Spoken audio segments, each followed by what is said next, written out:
Assalamualaikum warahmatullahi wabarakatuh. Salam sejahtera untuk kita semua. Baik, untuk hari ini kita akan belajar khususnya pada mata kuliah struktur beton. Sebelum kita mempelajari lebih dalam mengenai struktur beton, mari kita ketahui terlebih dahulu apakah kelebihan dan kekurangan beton dibandingkan dengan struktur baja. Jadi, eh, beton dan baja ini merupakan dua material utama yang paling sering kita temui di khususnya dunia konstruksi ya, dibandingkan dengan material yang lain seperti kayu, bambu, dan lain-lain. Oke, untuk kelebihan dari beton itu sendiri, yang pertama beton ini memiliki kuat tekan yang tinggi. Sedangkan yang kedua yaitu mudah dibentuk sesuai dengan kebutuhan konstruksi. Jadi untuk kebutuhan konstruksi maupun kebutuhan arsitektur misal, beton ini amat sangat memungkinkan untuk kita bentuk sesuai dengan kebutuhan kita. Lalu yang ketiga yaitu mampu memikul beban yang berat, lalu lebih murah dibandingkan dengan baja. Jadi beton ini untuk material-materialnya itu tidak hanya mudah ditemui, akan tapi juga tergolong untuk harganya lebih murah dibandingkan dengan struktur baja. Lalu tahan terhadap temperatur yang tinggi, perawatannya pun juga tergolong murah dan mudah ya. Jadi untuk beton ini biasanya untuk perawatannya apabila pada beton benda uji, biasanya dikarenakan dimensinya yang tidak terlalu besar, bisa menggunakan perendaman di bak air. Lalu apabila untuk beton yang sudah dibentuk menjadi sebuah elemen struktural, biasanya bisa menggunakan penyiraman atau penyemprotan air ya. Untuk selanjutnya yaitu dapat memanfaatkan bahan-bahan lokal. Nah, jadi material beton ini seperti yang saya sampaikan tidak hanya murah, tetapi juga tergolong masih mudah untuk kita temui. Seperti pada halnya agregat kasar. Agregat kasar dari beton ini berasal dari batuan pecah atau apabila kita runtut dia berasal dari batuan beku. Jadi negara kita yaitu negara yang berada di dalam kawasan Ring of Fire atau masih banyak gunung-gunung yang masih aktif di sekitar lingkungan kita, sehingga untuk batuan beku ini masih tergolong mudah untuk kita dapatkan ya. Lalu untuk agregat halusnya pasir, juga pasir ini pada umumnya masih mudah kita dapatkan. Biasanya di daerah Jawa Timur ini pasirnya kita gunakan di daerah Lumajang.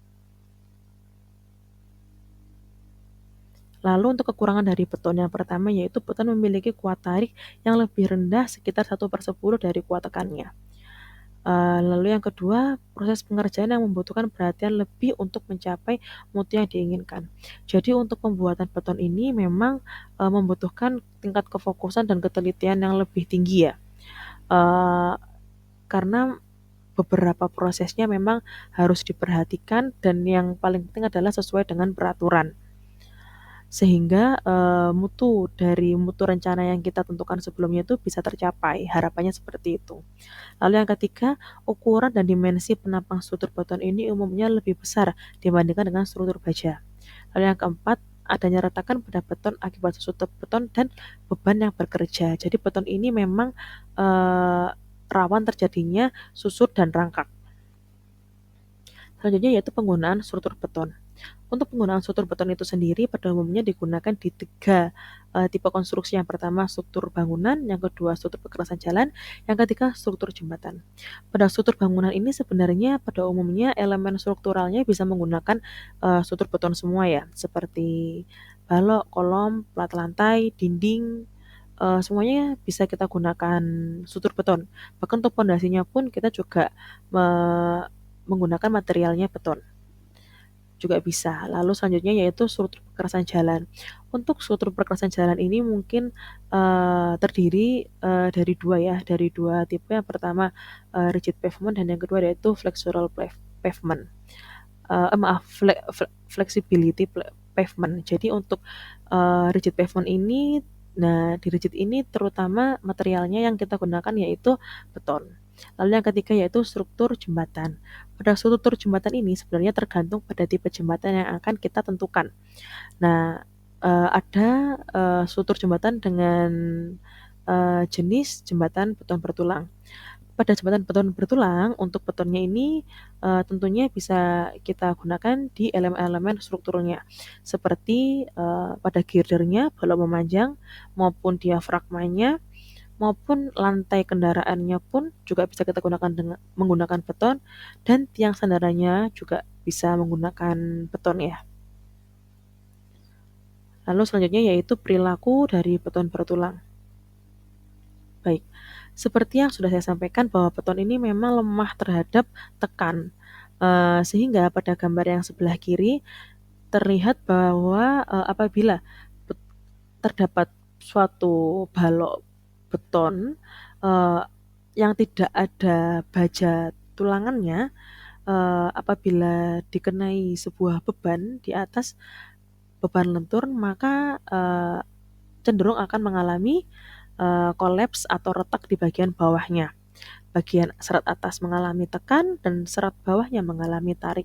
Sehingga pada serat bawah ini kita membutuhkan bantuan dari tulangan bajanya sebagai tulangan tariknya ya.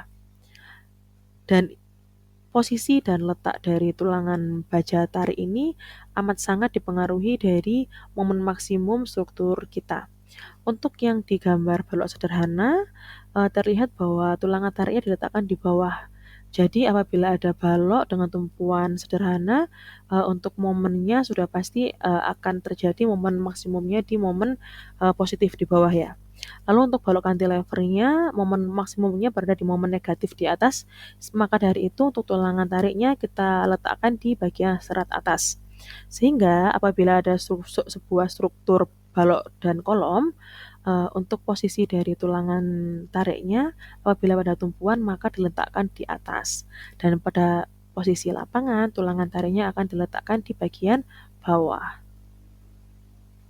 Selanjutnya kita akan belajar mengenai keruntuhan